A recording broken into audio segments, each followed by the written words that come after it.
Hi guys.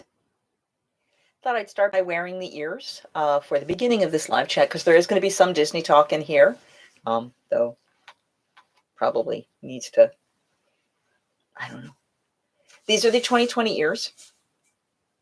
They actually say 2020 down the side. These were a gift from people I traveled with on my last trip. And hopefully you guys got to watch that video. I'm going to be here. I hate when it does that. Hello, whoever has joined us. Hope you are all, thank you for the like. Please jump in and say hi if you are here so that I know who is here and what we're going to be chatting about and what's going on. This is hello third person, whoever that was. Please feel free to say hi, type on in. There's a chat feature if you're on your phone. It should be below. If you are on a laptop, it should be to that side. And you can just type your messages in, ask questions, see what you want to find out about. So we're going to talk about a few different things. I did, through Facebook, ask for some questions and got a few that we're going to answer and address today. And from there, we're going to see what other things you guys want to talk about. It may be a long conversation. It may be a short one. I will preface this with, hi, I hope you all are safe and healthy and that your friends and family are safe and healthy. This has been a real tough time. I consider myself incredibly blessed, for those of you who know, that I managed to be in the parks on the very last day. If you are following my YouTube channel, and if you haven't, just follow along for the videos after this, excuse me, where I was in the park the last 2 days before they closed. And that was a truly exceptional experience. I am so glad I did it. Wouldn't have really given it up for much anything. I might have done more park stuff. And actually, okay, we'll get to that in a minute. Because there's like a second or third disappointments in here. Okay, so as I said before, I got a couple questions to let people know, to find out what people wanted to know about. Most of them, hello, Mr. Sir, Mr. Drew. Most of them are Disney related. Not all of them are Disney related, but we're going to talk about them. And if you guys have questions, again, please feel free to throw them out. Please control.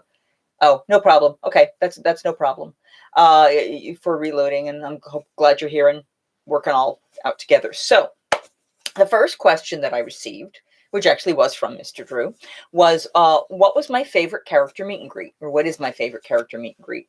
And there are lots of them that I love. I think my absolute favorite is doesn't quite exist anymore.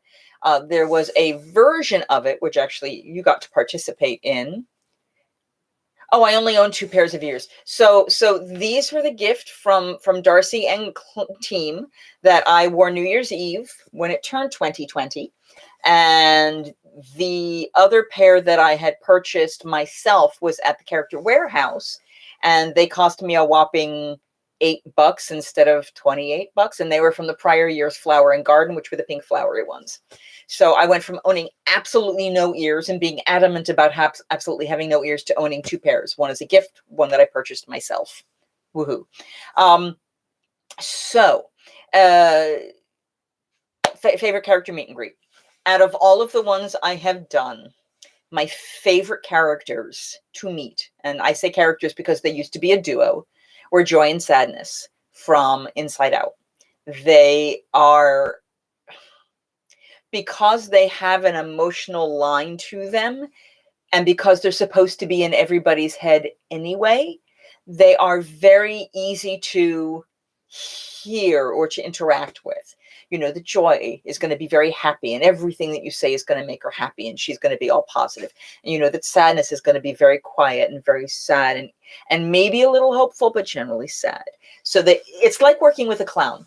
Which, you know, if we talk Commedia and clowning and stuff, which we'd be doing a little bit later, it is all about how your lens is filtered. So Joy is filtered everything always through happy, and Sadness is filtered everything always through sad.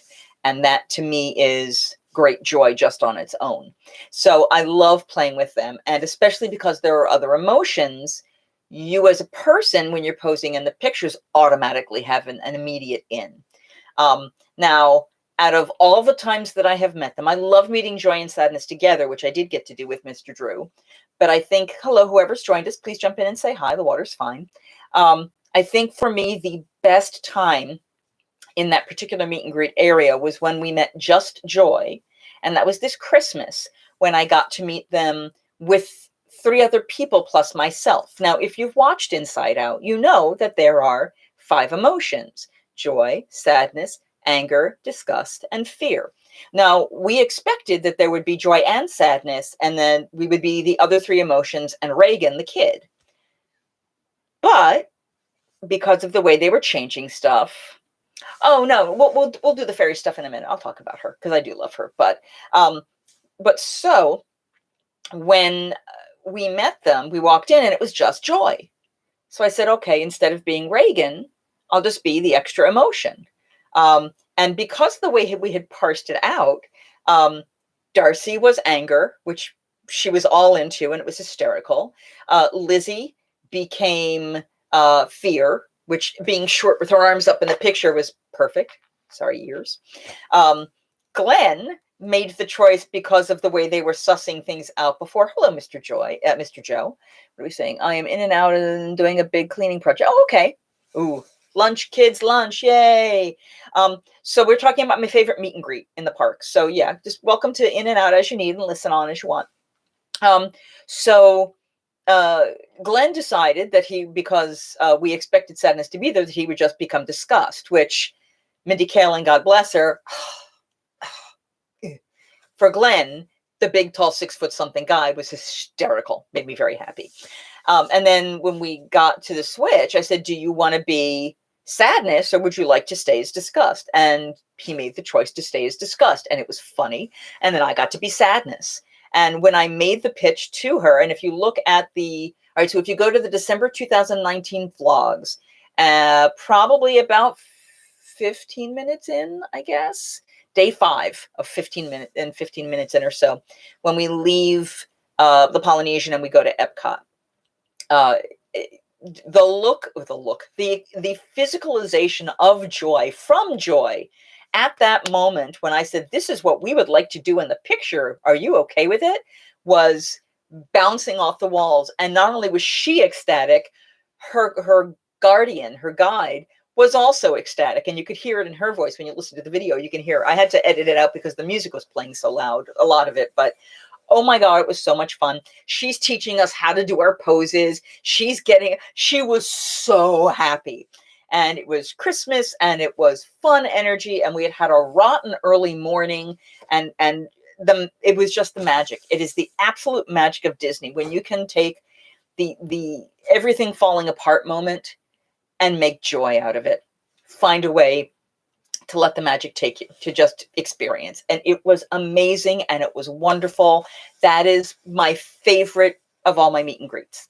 Now, that being said, oh yeah, please go ahead, slide comment and say hi. That being said, Tinkerbell I love meeting. And that is, if I was going to say in Magic Kingdom, yeah, Tink is my favorite meet and greet in Magic Kingdom. The only other thing would be it would be Daisy Duck, simply because my friend Luzella, adores Daisy. So I can go to her and say, listen, my friend thinks you don't get enough attention, because she does. She would rant about it, and it was hysterical. So she was so happy that whoever's playing Daisy, the friend of Daisy, and Daisy herself, are so happy that someone is going, yeah, you deserve better than you're getting. You are being treated poorly. And the cheers and the enthusiasm, great. For face characters, yes, Tink, no question, because I can have a good long conversation with her. You know, I had thought it would have been Ariel because of the hair, and we could talk, but truth be told, no. Talking about sharing what I do with her when I was doing Mustard Seed was so much fun because we're sisters. So it was nice to kind of bond. Hello, whoever's joined in, please jump in and say hi. The water's fine. The Disney magic. Yeah. And Disney magic is what it's all about for me. It's one of the reasons why when I plan my trips, no. The long hair, we talk braiding and rolling down hills and hair care tips with Rapunzel. But Ariel has red hair that's long like mine. You know, we did talk dingle hoppers. That was good. But, you know, it's still a very different dynamic. So favorite meet and greet, absolutely Inside Out. It's now going to just be joy, but I really love joy and sadness together. And even sadness alone who I got to see by myself on Christmas Eve, Christmas Day, the evening of Christmas Day, and having a little time to tell Sadness how much I loved her, and how much, her sadness reminds me about the importance of what you care about. And we had this lovely little private moment. I adore it. I adore it beyond words. It's a happy, happy thing. So that's my favorite meet and greets. That was the first question. Also, as we're having this, if questions come up into your mind, please go ahead, drop them in the comments. Let me know. If you're enjoying the conversation today, please go ahead and give me a like. The more likes I get, the more it helps visibility for the channel. I am still only at like 209 followers, and I need to be at 1,000 to be able to do live chats when I am able to go back to the parks, or when I am in places. Thank you very much, whoever did that. But it is very, very important for me to be able to find ways to reach out to you guys, given the limitations we all have right now. Now, that being said, with the whopping 3 or 4 people who are watching right now, let me know what your favorite meet and greets are. I would love to, for the ones you have experienced, what are the ones you've enjoyed the most? And Joe says, favorite, oh, there you go, Stitch at Breakfast, okay. Paradise Pier. Oh, good. Oh, that's very nice. I got to have dinner with Tom and Carolyn at Carthay Circle, which was lovely. That's one of the high-end restaurants over at Disneyland. Well, not Disneyland, actually Disney's California Adventure. And Joe says, bowler hat guy 2007. He stole your hat, putting it on top of his. Bowler hat guy. And when Wiggles finally saw Minnie. Oh, okay, cool. Minnie is good. We love Minnie. Sadness was also one of your favorite moments, Drew. Yeah. Yeah. And that particular one, when we got to play 4 of the characters, as it were, that was really nice. And I liked your bonding moment with Sadness. I that made me very happy. That was a little bit of magic for me at that particular experience. So I thank you for that, and for sharing that with me. So yeah, and Joe Shelby. Meet the Robinsons. Oh, okay. I'm not familiar with that. Okay. I saw Meet the Robinsons once. I didn't watch it for a long time. I'd have to think through that one again. I saw it once. I really don't remember it. Maybe I only half watched it, like I was working and watching, but that's cool. Good. Okay. So the second question I got, and if you guys, like I said, if you guys come up with more questions as we're proceeding with this, drop them in I realize until you drop the comments over here, but I see them over there. So drop your comments over here. I will read them, and we will, continue the conversation. The second least disappointing moment, I guess, the second biggest disappointment. You didn't want my first disappointment. You wanted my second. My first disappointment, I think, Drew, you actually know about, so we can happily skip that one. I actually came up with 2. As I was thinking about it, I had one, and then I went, oh. So Peter Pan was odd. The Country Bear Jamboree characters, they were fun to watch. Yeah. You didn't interact with the Country Bear Jamboree characters. I have interacted with them briefly, but they are more like talking to Mimi the Mime at Festival, where it's someone, or where they walk by you and they interact in the streets and they don't speak, but they can have a moment with you. They're those kind of interactions. No, you know what my first is. You were there. It wasn't you, but you were there. So, and is Lori with us? Hi, hello, Lori. So my second most disappointing experience is a tie. It's a tie between missing Illuminations the last time I was there. Christmas 2 years ago. Yeah, 2 years ago was the last time I was in the parks in time to see Illuminations. No, June. It was June. I was there with Randy and Dory, and we had dinner at Le Cellier, and I didn't time it quite right. I thought I'd given us enough time, and as we were, because it was a signature restaurant, they take longer, and I didn't think to say, hey, we want to keep moving because we do have something we want to do. And as I sat there, I started hearing the fireworks going off, and it was my very last chance to see Illuminations before it was going to be gone when I came back. Pardon me, I've got a fuzz on my glasses. So I only caught like the last 5 minutes out of the 12-minute show, or maybe the last 3 minutes. I mean, I got the very, very end, the holiday tag. but I didn't get to see the show, and I love Illuminations. I do like Epcot Forever, which is the current show they've got. Well, not at the moment, but the one that they had going the last time I was there. And it's fun, and the music is cool because you see all the old history stuff. But the first show I ever saw in the parks was Illuminations, and I wanted to be there and enjoy it for the last time I was in the parks with that. And yeah, and I mean, and I was unfortunately, because of Tables in Wonderland, I had to be the one paying the bill. So it didn't time out right, and I didn't get to experience it, and it broke my heart a little bit. But so I was sad about that.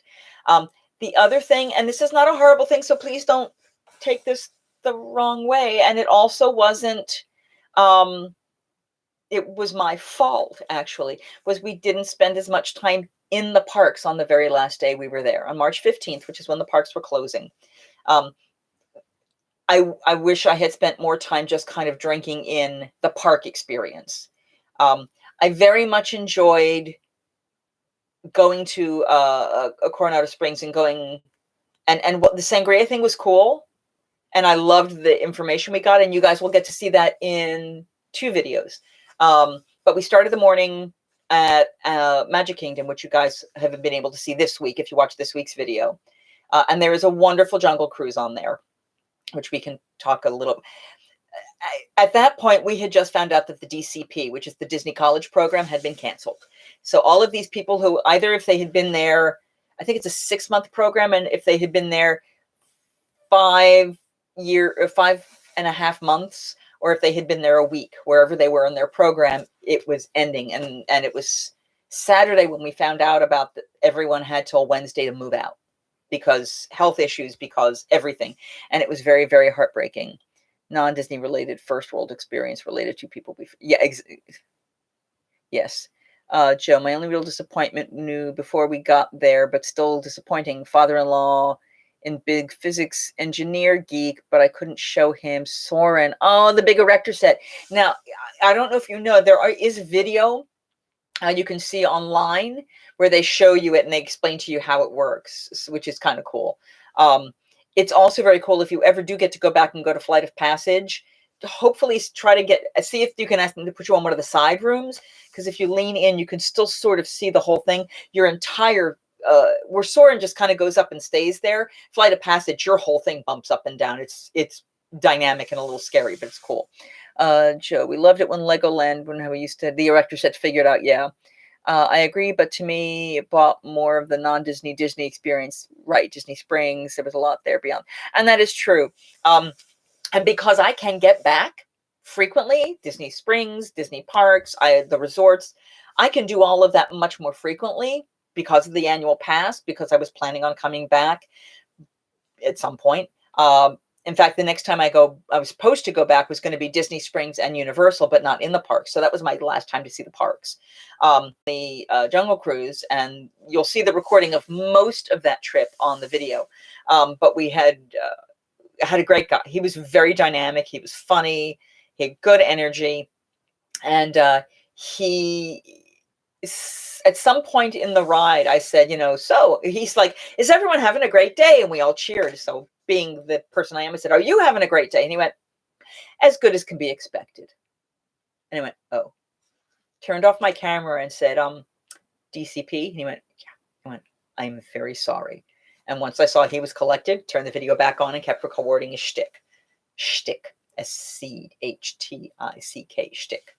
But I had not informed Drew that I was going to be doing that. So Drew actually had video of me asking this poor man if he was basically being sent home. And he's not utterly heartbroken, but you can see the sadness. And it was hard. Watching all of these people and trying to experience with all of them, it was tough.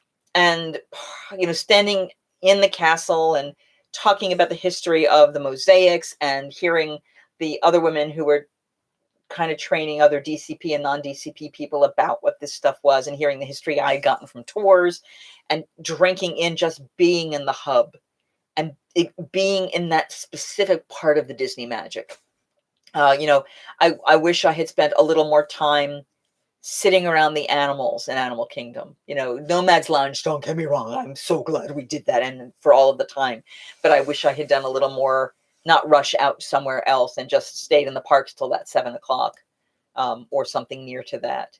But I loved, maybe not the sangria class, but I loved, and when we ended up going to Toledo, which you will also see on the video, but the sangria class, which was fun, and Toledo, because when we got to Toledo, the Dahlia Lounge in Toledo are on the very, very top of the Gran Destino Tower, which is the new part of Coronado Springs. And it's luxury without luxury prices. So I highly recommend, if you can afford moderate, check it out. You don't have as much of the transportation options, but nice. But when you get to the top and you go outside on the little deck outside Dahlia, you see Epcot and Hollywood Studios with Galaxy's Edge. You see Typhoon Lagoon. You see the Animal Kingdom Expedition Everest. You everything except Magic Kingdom is literally in a vista in front of you. It is beautiful. So you will get a little of that in the video in 2 weeks. Next, this one coming up is going to be basically all Animal Kingdom, and then the one after that will be the other stuff. So Orlando might be best enjoyed in a week with 1 or more days outside of the parks. And I think you're right. I would love to do, right now I am still booked for Christmas this next year. I've already, not on property, but at my timeshare. And I am very, very tempted, A, to continue my annual pass, B, not to do Universal at all. And C, to just kind of, if I go by myself, if I don't get anyone to go with me and it's just me and my timeshare, is to go over to Disney Springs a couple days and hang out and do more restaurants and drinking and trying stuff, do a little more resort hopping and boardwalks, going through the boardwalk restaurants. I have never been in the Swan and Dolphin. I would love to do that. I have been in the beach club a little bit now, but I want to try some more of those restaurants. I've been in the boardwalk. I would love to go see, just see and experience more of those things. So that's my next goal, is to just kind of be able to take all of that in. The mini golf, yeah, Fantasia mini golf, and stay even with the boardwalk walk and the beer at the brew pub. Well, I can't do beer, but yeah, the brew pub there, and actually there's some brew pubs and things over at Disney Springs. Yeah, there's a whole lot more. Or if I do work with someone, and I just lost a whole lot of people. I don't know where you all went, but you might be back. If I do something like staying on property, if I break down and can do a bounce back and kind of switch how I'm staying or where I'm staying that I can afford, then I might just say, heck with it, and do a couple days on property so that I can sit and enjoy, just that whole ambiance of being there. Yeah, do some extra magic hours and do some stuff, but I love that kind of letting it all go and being on property. I really, really do enjoy that experience. So, yeah, for me, I think the regret, the least favorite, or the disappointments, are not soaking up that particular energy a little bit more. Although I would not have given up Toledo, which was our last minute surprise, but I wouldn't have given that up. Yes, they do have mini golf, which looks very fun. I've seen people playing both of those sets of mini golf. Toothsome, true, Cowfish, I love. Toothsome, their food has gone downhill. I'm going to tell you that now, Drew. I was very disappointed the last time I was there. Their desserts are still good, but Cowfish is still top of my list of stuff. I was not impressed with Antojitos, although if I didn't have the food limitations I had, I think I would have been fine there. So that was it. Which Disney attractions are the most well done? And this is a question. Yeah. Oh, everyone loves Cowfish. Woohoo! Yeah. Burgers and sushi, which, by the way, is a chain. There's one, I think, in Raleigh, but it's a chain. You can find them in other places other than Universal. And if I could eat gluten, hell, I would want to go to Voodoo Donuts and get like 5 donuts and sit and eat them all. And I want to go back and get the beignets over at Port Orleans French Quarter, which is what I was supposed to be doing in June. I do not know that. I do not expect my June trip to happen for a variety of reasons, but the plan had been 2 days for me at Port Orleans French Quarter, 1 day of which my nephew was going to be joining me so that we could do Disney Springs. And then we were going to head over and stay on Universal property for the first time. I haven't canceled any of my reservations yet. I'm holding out hope. But I will probably end up having to cancel those too. I'm waiting to see what everything looks like. And then if I need to broach it with the people I have been with. But I really want to stay on property at Universal and see what that's like. And I really want to, I just want those beignets. I want to try the Scat Cat Lounge. I want to absorb all of that world. Cowfish opened in Georgia. Thank you. Yes, they are a champ, but they're really good. And had that lower quality experience. Yeah, and I mean, the alcohol was still lovely, but I think actually what bothered me more even than the food being average was the bar staff wasn't as nice, which that bothered me.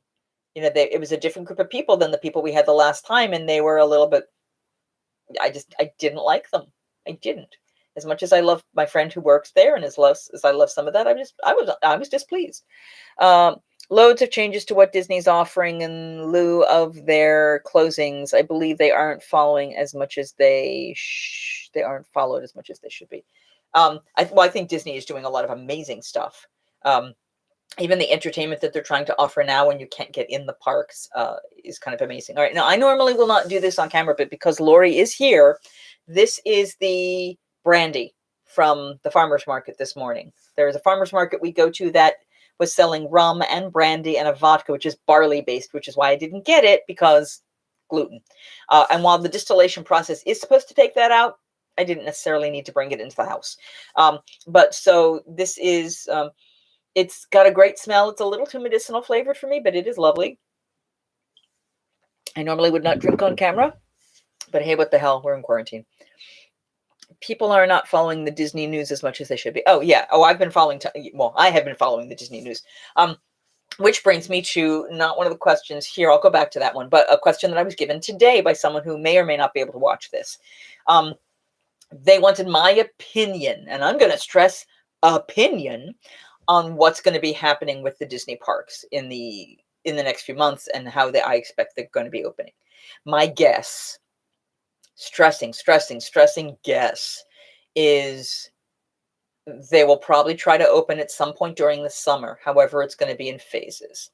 I expect they are, some people have said, oh, they're going to open the resorts first and then the parks. And it's like, no, they need their early, easy money, which is they open the park, and they might not open Epcot. There's a risk they might not be opening Epcot with the construction.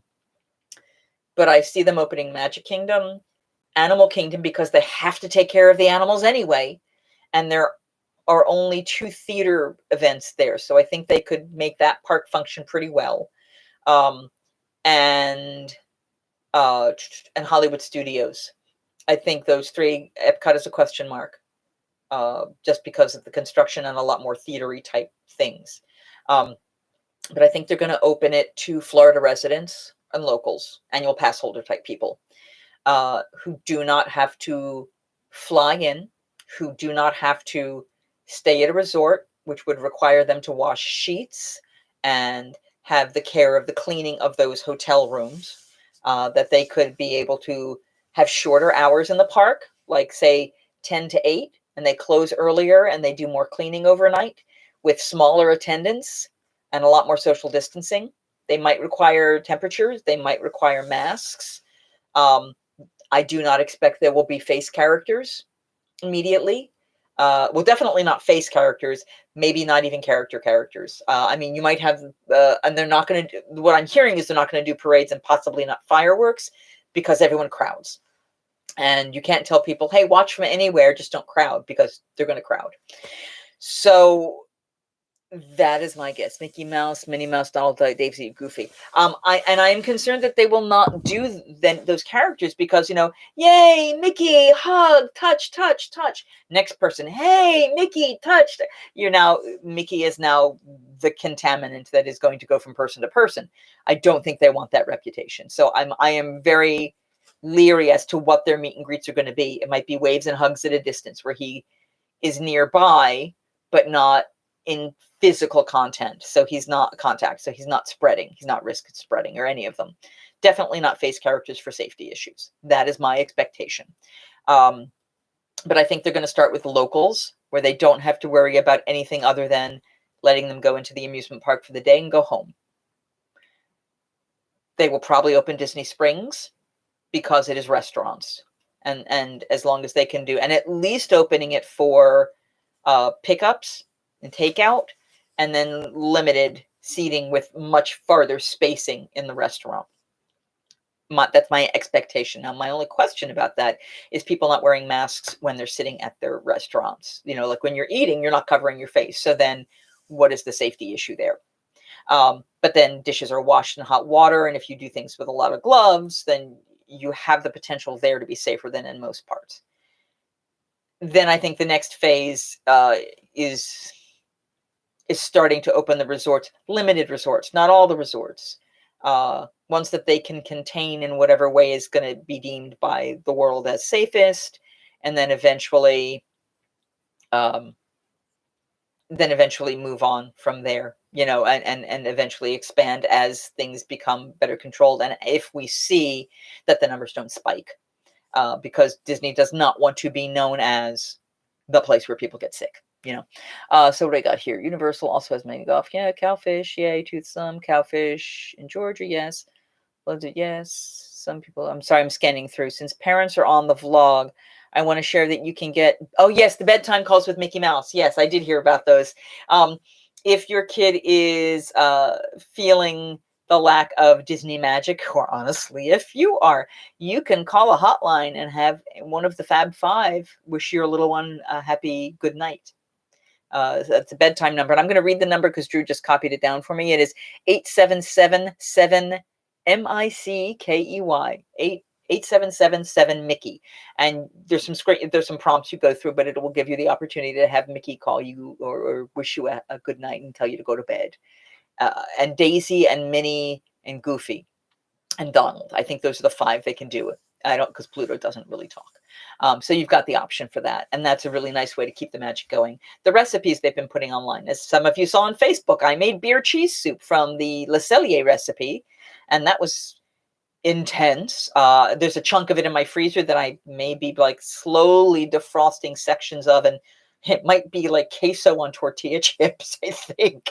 It's intense. It is so thick and so dense and wow. Just good, but wow. So yeah, so that's quite lovely. Oh, and let's see what else we got here. Mickey Mouse, Minnie Mouse, Donald, 2 minutes cost the phone calls. Yeah, the phone calls are terrific. Oh, only through April 30th. So if you're seeing this after April 30th, they might extend it. They may not, but you've got that opportunity. They're probably waiting to see how popular it is. That's my guess. Again, guess. All of this is conjecture. All of this is guesstimates because, again, 2 days from now, 3 days, and we have no idea what's going to happen. We don't know what the science is going to show. We don't know what's going to happen. I added more cheese at the end because I put too much beer in, but the beer would have thinned it, and then I added the cheese to get the flavor profile back. And I'm also thinking as I reheat it, I'm hoping I might find a way to cook some more of the beer out. I'm not a big beer fan. I like a little bit of beer flavor, but I kept going, well, maybe this isn't enough. Maybe I need to do more. I was an idiot, basically. And the rest of that beer ended up going down the drain anyway, because beer. Gluten-free beer. Let me add that in there. Gluten-free beer. Okay, so I think we've exhausted that topic of where. Oh, yeah, and that's the other thing is opening in levels. So people who are coming who don't need the Tragical Express, people who are coming, it's basically keep slowly adding the perks back in until they hit a level where it's not safe. But they have to. You can't go out with everything immediately. You really have to roll it out just to make sure things will happen. It's a challenge.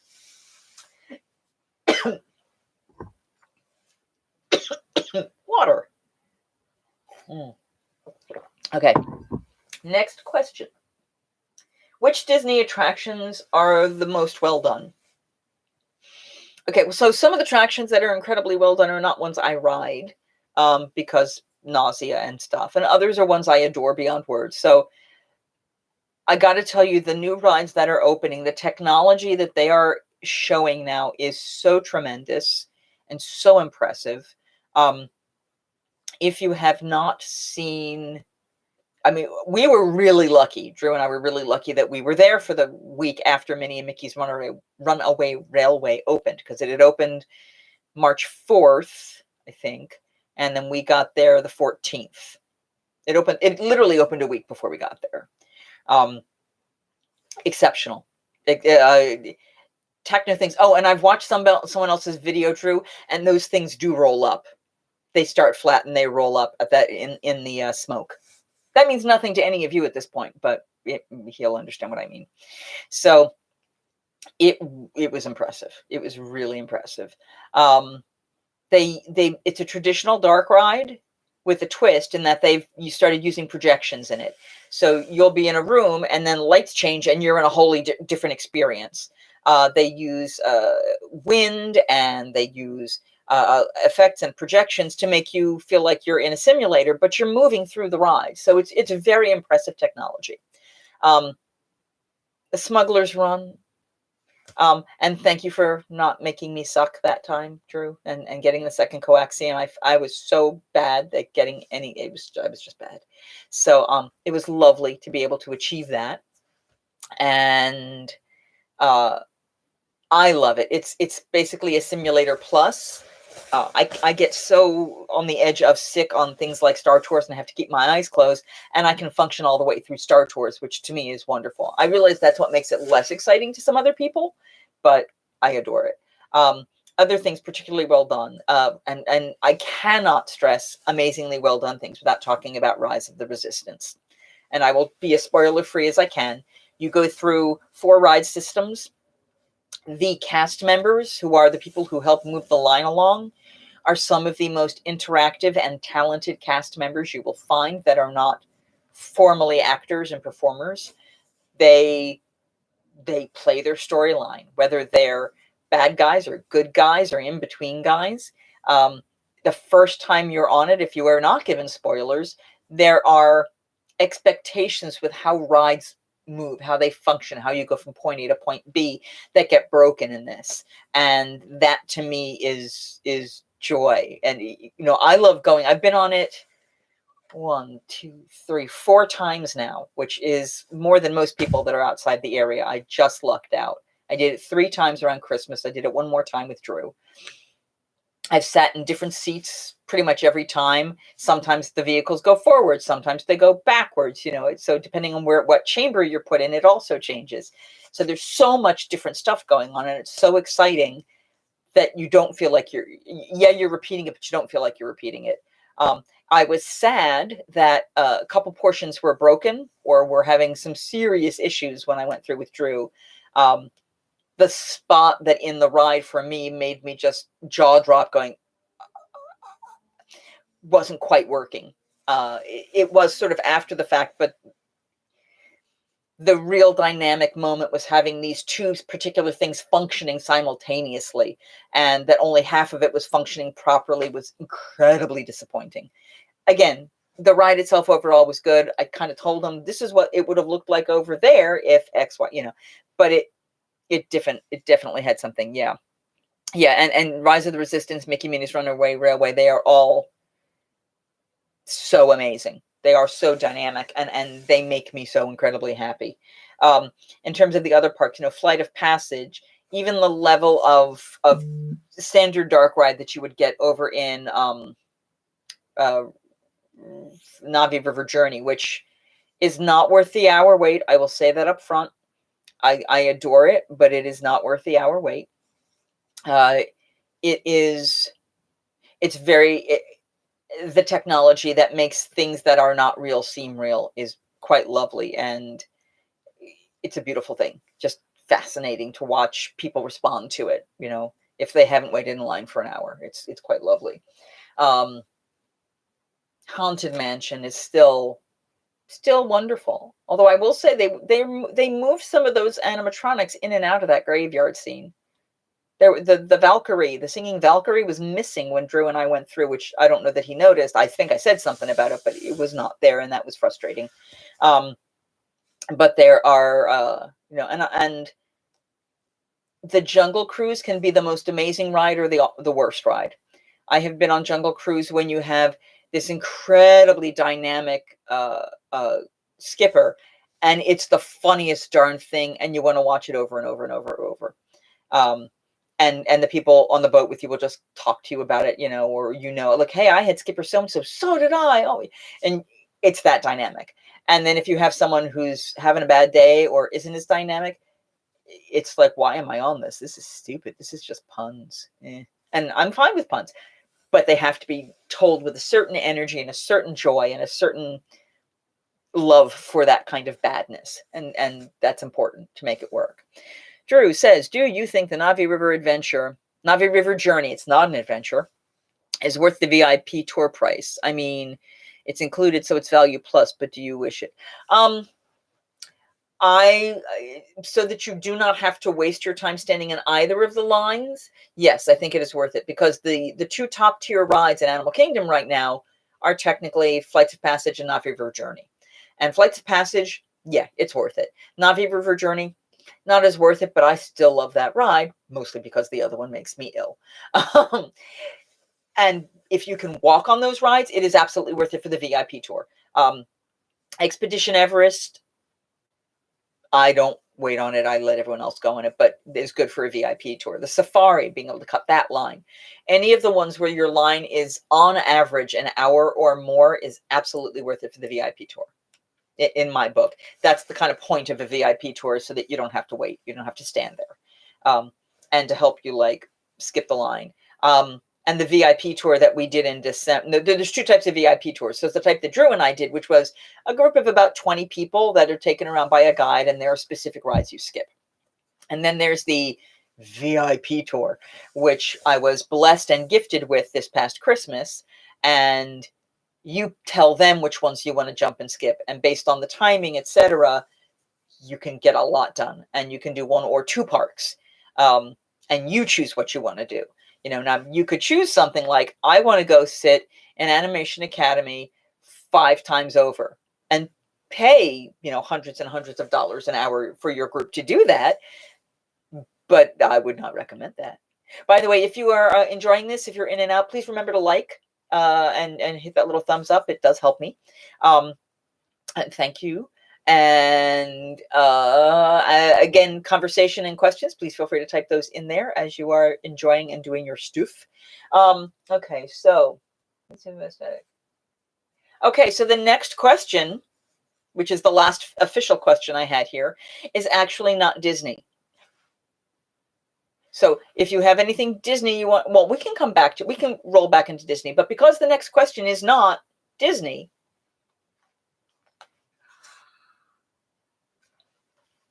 the next question is actually in response to the things behind my head. The question was, who and what are my biggest influences on the projects I do, and what inspired me to get into Commedia? So Commedia dell'arte, for those of you who do not know, is a physical style of theater wearing masks that was created in the 1400s by the people who stood in front of or drew the crowd in for the snake oil salesman, amongst other things. That's really kind of how it started. You're in a big old marketplace. They want to drag people in. So these guys were doing the shows at the front to draw the crowd. And then the snake oil salesman of sorts would come out and sell their whatever was inappropriate that they sold. So they...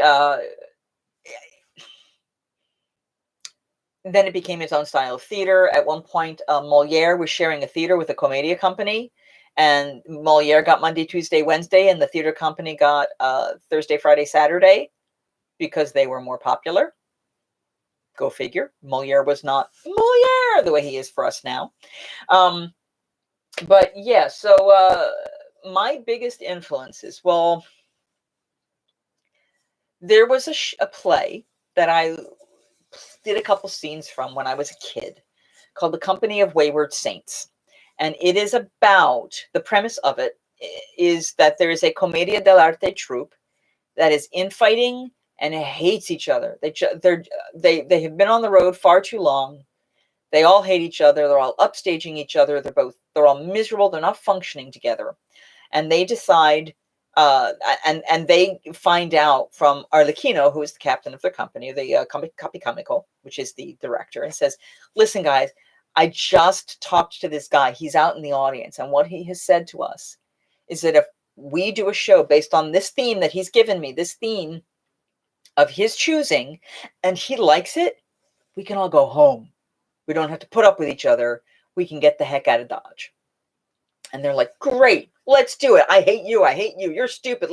Let's do the show. What is it? It's the history of man. Okay. So they decide to do that. And I think it's either Man or Mankind. I actually do have the script somewhere, but I'm not going to leave the screen to do it. So they decide they're going to go do this show. And the first scene is Adam and Eve.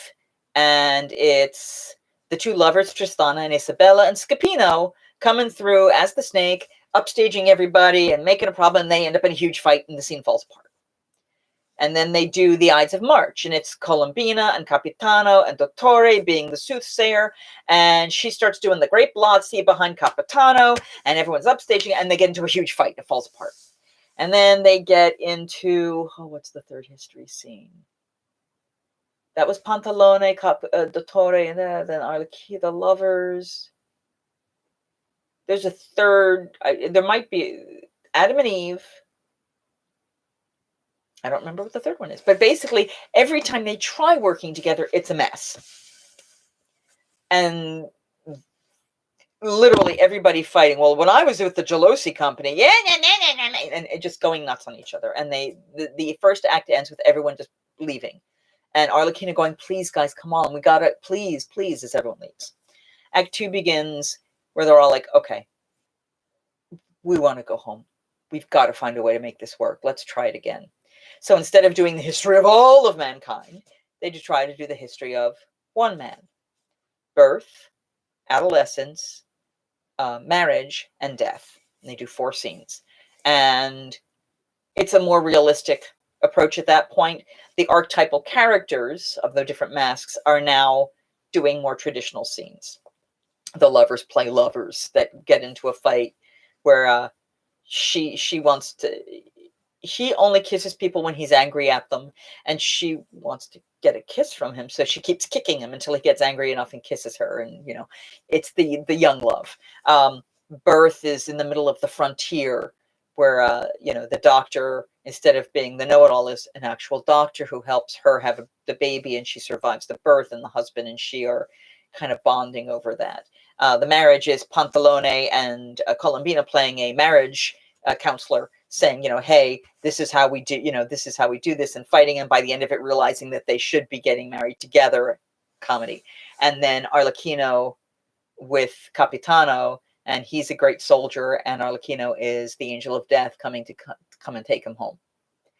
And all of these scenes, while there's lightness and comedy, they're played more traditionally, and they are played as straight scenes. And by the end of it, they've actually started working together as a team again. And they get the word, they've been told, he proves he's going to give us the money to send us home. And they suddenly look around at each other and they go, oh, because suddenly they're working together again, and they're back to what they wanted to be, and they don't necessarily need to go home anymore.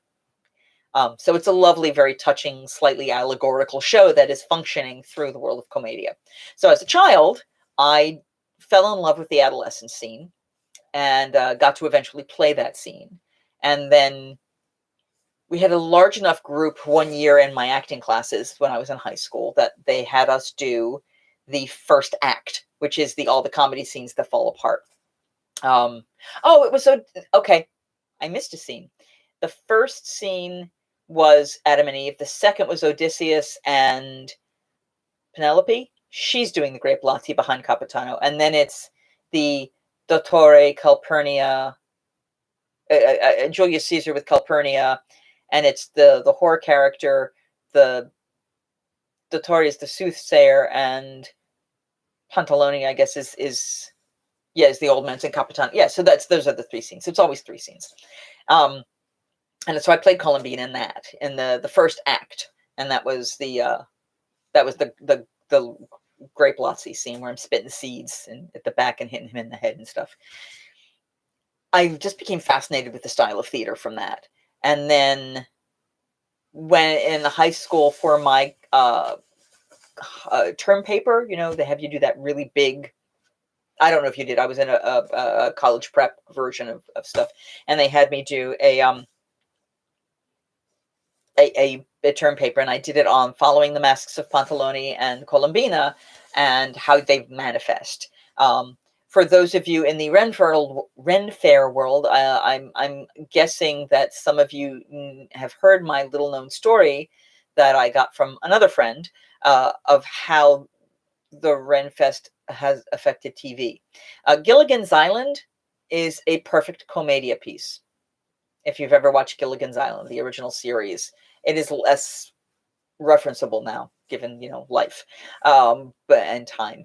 But all of those characters are archetypal Commedia dell'arte characters, match for match, and that ties to the Renfest world because the woman who created Renfest is the name of Phyllis Patterson, and she lived next door to this guy. And I'm telling the story kind of backwards, but she lives next door to this guy, and he asked her about how these Commedia shows worked. Because he was, I don't know, working on this little TV show. He had just gotten this show called The Brady Bunch up, and Sherwood Schwartz was looking for something to come up with a new idea. So the TV show producer / writer, Sherwood Schwartz, talked to Phyllis Patterson, who created the Renaissance festivals and started with a little pop-up Commedia booth and that cart that did little Commedia shows. That is how it started. It was not a full-on fair. And the two of them were next door neighbors. And that's how Gilligan's Island is such an epitome of Commedia, as he outright learned how it worked. It's fascinating. And for those of you who know Patrick Franz, he's the one who shared that story with me, and it's a gem, and I highly recommend learning a little bit about both of those worlds. But that being said, so that play was my first influence. And the fact that I fell in love with Commedia as a concept. And then I went off and I studied at the Dell'Arte School of Physical Theater. Carlo Mozzone Clemente was the founder. He is a pure at heart Brighella, which is not a good thing necessarily. But he and all of the teachers there kind of inspired me. But I think what got me, let me take it a step back, actually, again, back in high school, which started pushing me, was right around when the Renaissance for New Vaudeville came about. And that's the Flying Karamazov brothers and a lot of, I'm trying to think, the Flying K's, Penn and Teller, all of the new vaudeville acts when they first started becoming popular. And one of the new vaudeville acts was this clown named Bill Irwin. He is now, okay.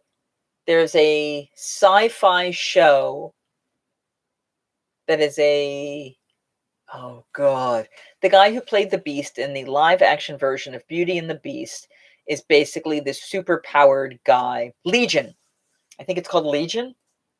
It's a TV show that was on Sci-Fi. And the doctor, not the woman in charge, who is actually one of the Designing Women girls, the blonde, but one of the doctors who's like kind of the hands-on guy, he is Bill Irwin. He was also, if you ever watched The Cosby Show, taught the kids how to walk in the box. How you slowly get, he's a known physical clown who's part of the Pickle Family Circus. And I was blessed with the opportunity to take a workshop from him many, many, many years later through Motion Fest. And he inspired me. This show called The Regard of Flight. I, in my older years, got to see him do it live, do the original version, slightly modified as their bodies had aged, the three actors who did it, but he got the original cast together, and then they did a follow-up piece to that, and it was glorious. I love his work. I inevitably laugh at the inappropriate, let me clarify, I inevitably laugh at moments that the rest of the audience doesn't necessarily get touched emotionally by, and am always loud about it, like, oh, like I have that kind of reaction in the audience. And God bless it, every single time I did that, Bill Irwin would turn into the audience, go.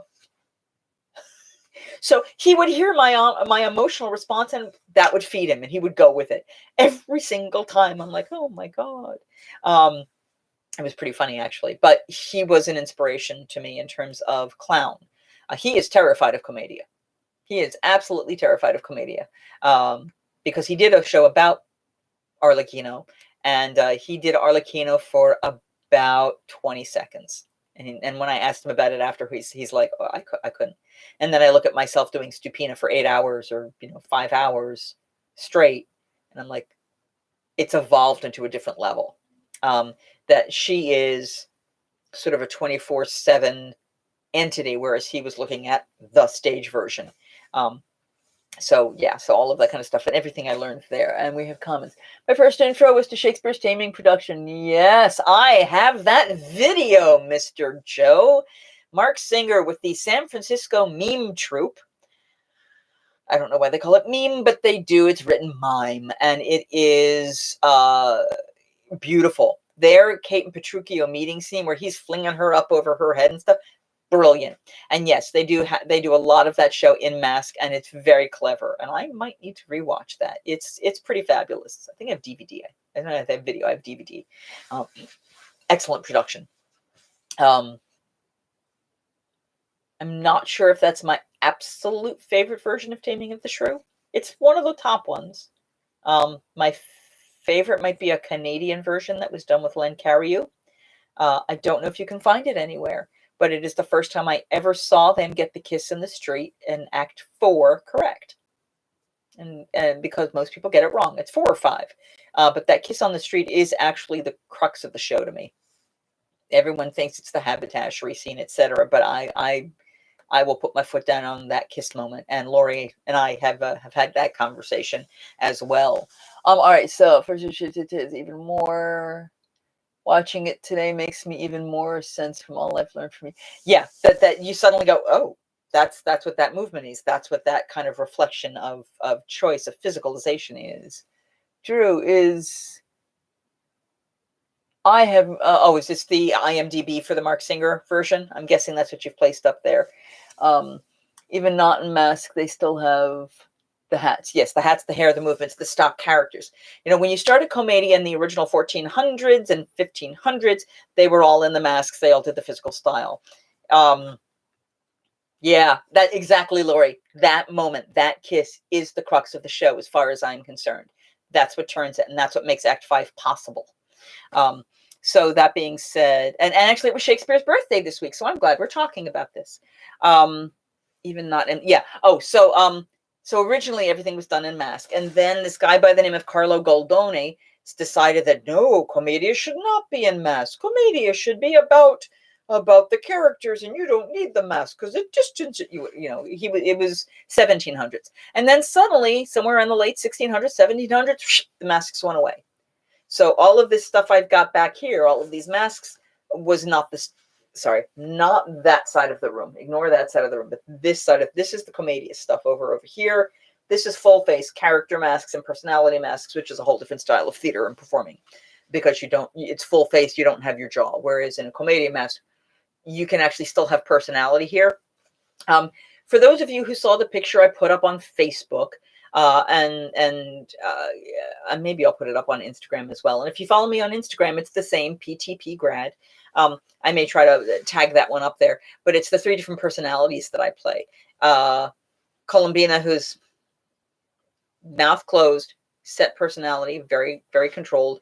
Then you've got Mustard Seed, which is from the Midsummer Night's play, silent character, but has a full face. And she's very light, and her eyes are very kind of wide and happy.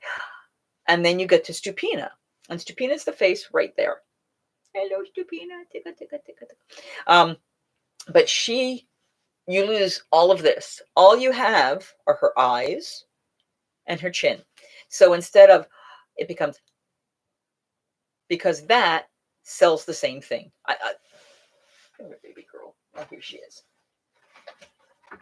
Okay. So for 1 second, and this will be very disturbing for some of you. You okay? Yeah, I got hairs in there, but not thus. So the difference is, now if I'm talking like this, hello. If I'm talking like this, I have, and yes, the voice changes. Now you will notice that my upper lip is held, and that changes the way I speak. It also changes the way my mouth can close. And this is a little looser than normal because I usually have my hair kind of up holding it in place. But what I have found Is that the way you look at things? Has to change. So when Stupina's face was in there, it was, which for those of you without the mask, it looks like this.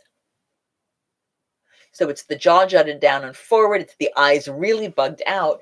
And if it was the only character I was playing in an entire day and I wasn't close up to people the way I would be, I would also have added white around my eyes and a really black liner there, and white down here with a black line and a bright red lip, because that allows the face to stand out when you're in those big dynamic spaces. Stupefied, and that is actually correct. Stupina was created by a woman named Gina Bastone about 40 to 50 years ago. She is most like Coviello, who is a turtle.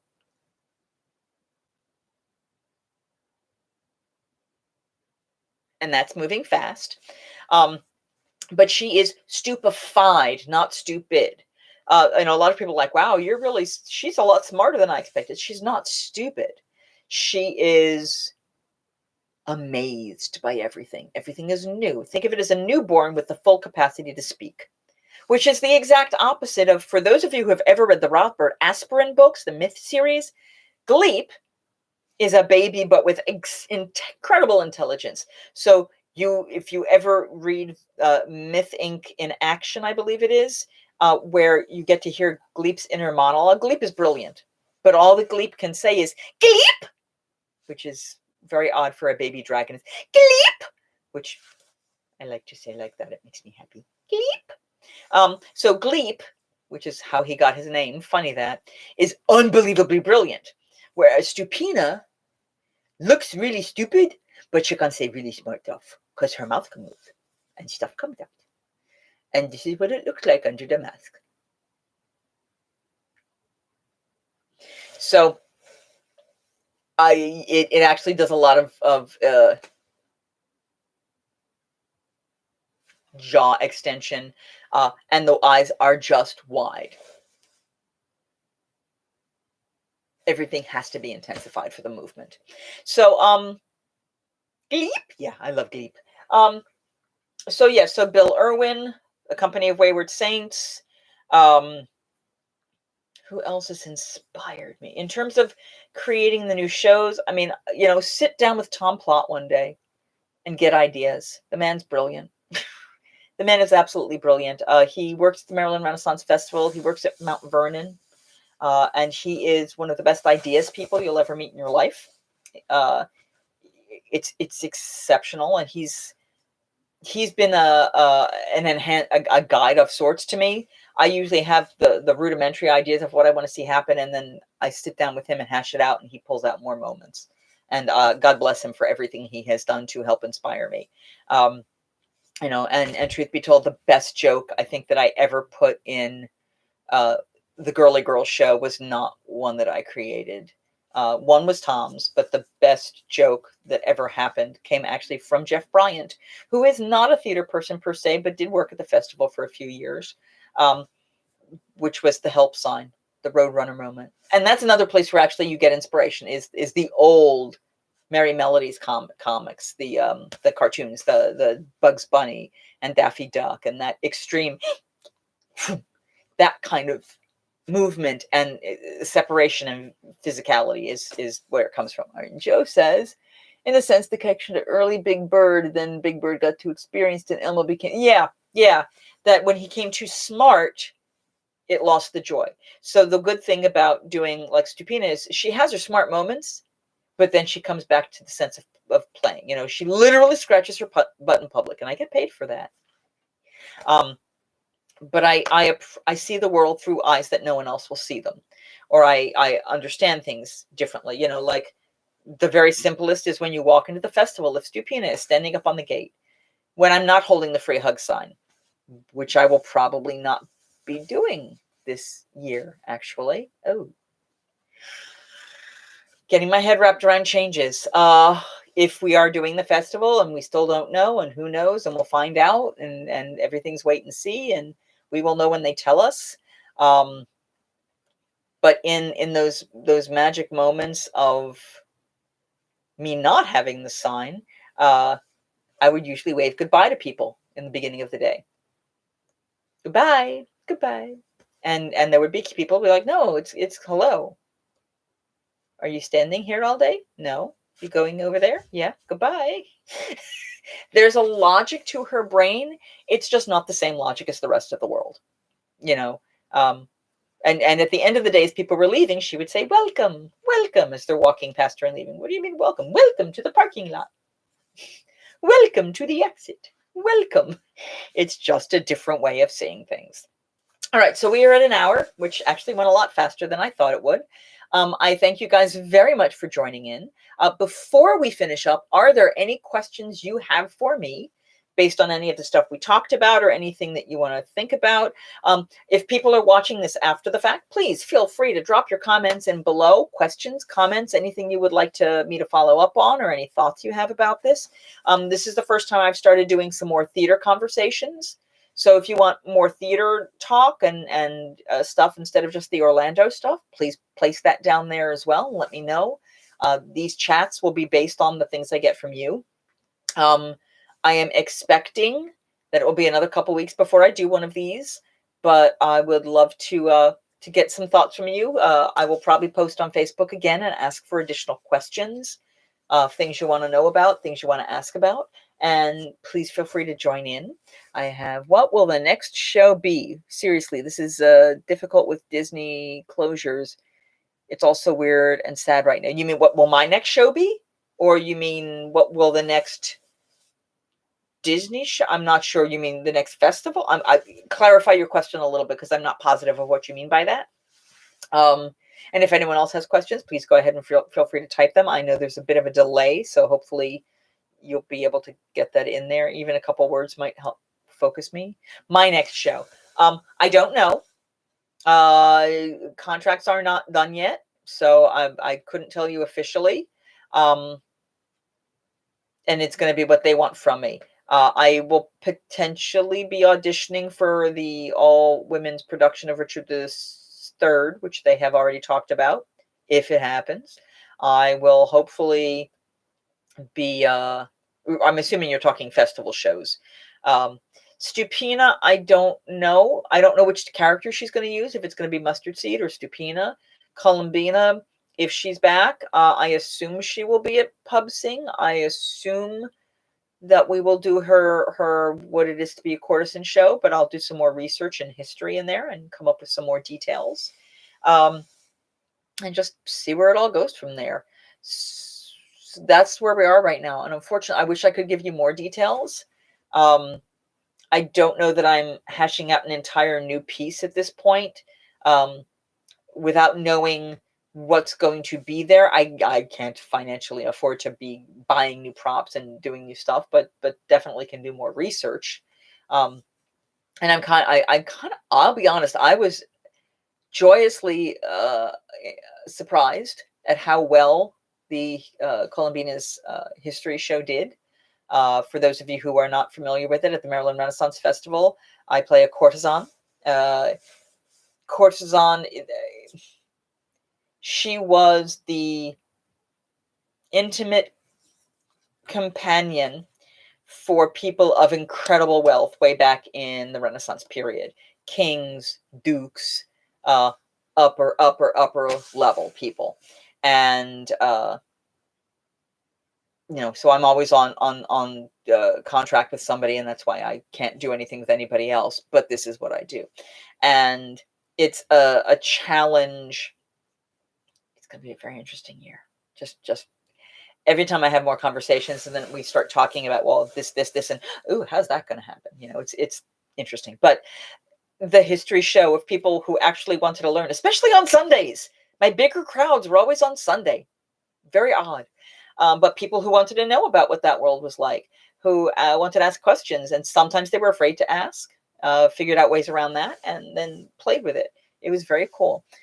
The industry is in peril at this point. Professional shows are suffering. Yep, looking forward to your... Thank you for the vlog stuff. Let us share your thoughts and performances from wherever your format shoots. Well, I appreciate that. I will hopefully, and I might, who knows, maybe Stupina will do a live chat one day. Would that be interesting? And you could We could advertise Stupina's going to answer questions and tell people to come over and ask questions of Stupina. That might be really fun. The only problem, she can't necessarily read, but she can look at pictures. She'll figure it out. She's smart like. But that would be kind of hysterical. I may put that out as a concept and see if people are interested. And if that's the case, who knows? Maybe that's what I'll do Wednesday. We'll do a Stupina live chat. Yeah, well, God, putting the whole costume on, I guess. Mustard Seed is not going to be a good live chat.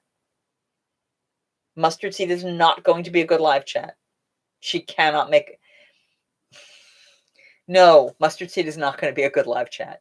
She'd be fun in person. Stupina can do it. Columbina can do it. We could potentially do live chats as the characters. Maybe we'll look at that. Maybe we'll look at that. Some people had talked about it potentially.